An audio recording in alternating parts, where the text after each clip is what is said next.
प्यारे बच्चों, आज मैं हाजिर हूँ 12th क्लास से लेकर और इस 12th क्लास में जो मेरा टॉपिक चलेगा, आज दो टॉपिक मैं आज डिस्कस करने वाला हूँ आपसे। एक तो वैद्युत स्थितिज ऊर्जा इलेक्ट्रिक पोटेंशियल एनर्जी और एक समान वैद्युत क्षेत्र में वैद्युत विद्युत को घुमाने में किया गया कार्य। Work done for rotating an electric dipole in uniform electric field. दोनों टॉपिक पर आज मैं आपसे डिस्कस करने वाला हूँ। चलिए अब पहले टॉपिक पढ़ते हैं, वैद्युत स्थितिज ऊर्जा। बच्चों, आपने पढ़ा था वैद्युत विभव। वैद्युत विभव में था कि किसी एक आवेश को अनंत से वैद्युत क्षेत्र के अंदर लाने में किया गया कार्य उस बिंदु पर वैद्युत विभव कहलाता था। ऐसी वैद्युत स्थितिज ऊर्जा है, यानी दो या दो से अधिक आवेशों को अनंत से वैद्युत क्षेत्र के अंदर, यानी दो या दो से अधिक आवेशों को अनंत से वैद्युत क्षेत्र के अंदर लाने में कृत कार्य क्या कहलाता है? वैद्युत स्थितिज ऊर्जा U। यानी दो या दो से अधिक आवेशों को अनंत से वैद्युत क्षेत्र के अंदर लाने में किया गया कार्य क्या कहलाता है? वैद्युत स्थितिज ऊर्जा। यानी दो या दो से अधिक वैद्युत आवेशों को अनंत से वैद्युत क्षेत्र के अंदर लाकर इसी निकाय की रचना करने में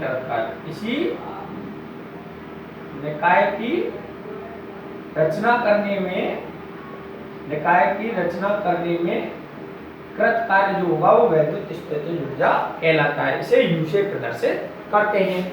मान लो मैं Q1 और Q2 दो आवेश हैं, इनको अनंत से वैद्युत क्षेत्र के अंदर ला के एक निकाय बना लिया मैंने AB।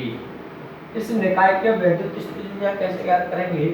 Q1 आवेश को जब हम वैद्युत क्षेत्र के अंदर लाएंगे तो उस समय कोई आवेश नहीं होगा, और जब उस समय कोई आवेश नहीं होगा तो हमारे द्वारा कोई कार्य करने तो इस पर कोई बल नहीं लगेगा, तो उस समय क्या उत्पन्न होगा? विभव उत्पन्न होगा। तो Q1 आवेश के कारण उत्पन्न विभव कितना हो जाएगा बच्चों? V1 बराबर 1/4πε0 के Q1/R1।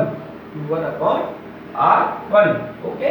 अब Q2 आवेश को हम वैद्युत क्षेत्र के अंदर लाएंगे, Q2 आवेश को, तब हमारे पास Q1 आवेश पहले से उपस्थित होगा, इसलिए इसके कारण इसमें क्या करना पड़ेगा? कार्य करना पड़ेगा। ये इसको अट्रैक्ट करेगा या रिफ्लेक्ट करेगा, तो इसके लिए क्या करना पड़ेगा? Q2 आवेश को अनंत से वैद्युत क्षेत्र के अंदर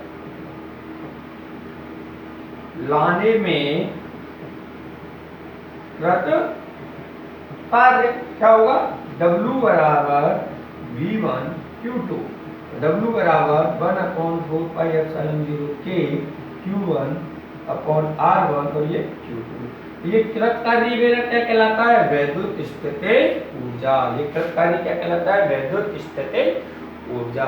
यदि एक से अधिक आवेश हैं तो उनकी दूरी को हम निकाय की रचना के अनुसार लिख लेंगे। मान लो ये मेरा वैद्युत स्थितिज ऊर्जा हो गया। अभी मान लो मेरे पास एक से अधिक आवेश में तीन आवेश हों, तो क्या होगा बच्चों?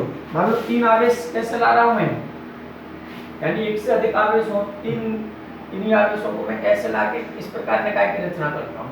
ये Q1 आवेश है, ये Q2 आवेश है, ये Q3 आवेश है। तब निकाय द्वारा कृत कार्य कितना होगा? तो यानी इस निकाय की वैद्युत स्थितिज ऊर्जा क्या होगी? सब में 1/4πε0 तो कॉमन रहता ही है। क्या लिख देंगे? Q1 Q2/R12, यानी Q1 Q2 इनके बीच में लगने वाला बल, ऐसी Q2 Q3/R23 ये दूरी, ऐसी ये R13 Q1 Q3/R13। तो ये इसके द्वारा इस निकाय की वैद्युत स्थितिज ऊर्जा होगी। ओके बच्चों, अब हम पढ़ते हैं एक समान वैद्युत क्षेत्र में वैद्युत द्विध्रुव को घुमाने में किया गया कार्य। देखिए मान लो कोई भी वैद्युत ई तीव्रता के वैद्युत क्षेत्र में, कोई ई तीव्रता का वैद्युत क्षेत्र है, इसमें कोई भी वैद्युत द्विध्रुव ए बी क्षेत्र में रखा है। इस क्षेत्र में जब ये रखा है तो इस पर एक वॉल्यूम आउट लगता है, क्योंकि इस पर -q और +q आवेश होते हैं। तो इस पर जो वॉल्यूम आउट लगेगा टाउ बराबर P sin थीटा लगेगा। ये मैं पहले टॉपिक में आपको पढ़ा चुका हूँ। अब इस वॉल्यूम आघूर्ण को क्षेत्र की दिशा से अगर मैं मान लो अल्प विस्थापित d थीटा कर दूं, मैंने क्या कर दिया, इसको अल्प विस्थापित कर दिया, ठीक है, d थीटा कर दूं, तब कृत कार्य जो होगा अल्प विस्थापित करने पर, अल्प विस्थापित करने पर कृत कार्य कितना होगा, dw बराबर क्या होगा बच्चों, dw बराबर क्या होगा बोलो, बलाघूर्ण इंटू क्या, बलाघूर्ण इंटू विस्थापन, या कोणीय विस्थापन आ रहा है तो कोणीय विस्थापन, यानी dw बराबर जो हो जाएगा वो हो जाएगा tau d theta, tau d theta. अब देखिए प्यारे बच्चों ऐसा होगा कि जब dw बराबर टाउ d थीटा होगा तो इसको मान लो इस वैद्युत द्विध्रुव को क्षेत्र की दिशा से, क्षेत्र की दिशा θ1 से θ2 तक घुमाने में कृत कार्य क्या होता है, हम इंटीग्रेशन करते हैं कहां से कहां तक, θ1 से θ2 तक, टाउ की जगह P sin थीटा और d थीटा।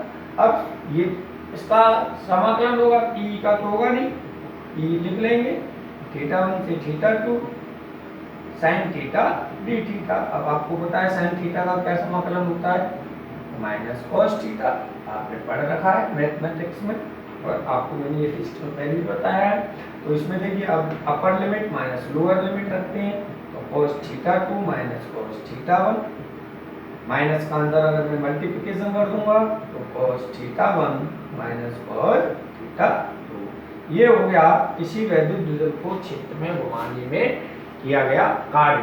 यदि मान लो उसको मैं क्षेत्र की दिशा से θ1 यानी क्षेत्र की दिशा θ1 बराबर 0 से θ2 बराबर 90 तक घुमाता हूँ, यानी वैद्युत द्विध्रुव ऐसे स्थित था, अब मैं इसको ऐसे घुमा देता हूँ 90 पर, ओके, तब क्या होगा, W बराबर P cos 0 minus cos 90, cos 0 minus cos 90। अब cos 0 क्या होगा मेरा 1 और cos 90 क्या होता है 0, तो क्या आ जाएगा W बराबर, या थीटा तक, किसी थीटा तक भी घुमा सकता हूं मैं, ऐसे घुमाऊं, क्या हो जाएगा Pe बराबर 1 माइनस cos थीटा।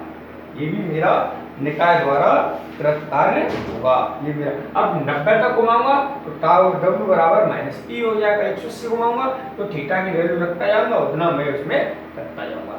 ये मेरा आज का टॉपिक था, इसकी PDF में आपको व्हाट्सएप करूंगा, और कोई भी अगर आपको प्रॉब्लम है तो मेरे वही पर्सनल व्हाट्सएप नंबर या ईमेल पर पूछ सकते हैं। Thank you all of you.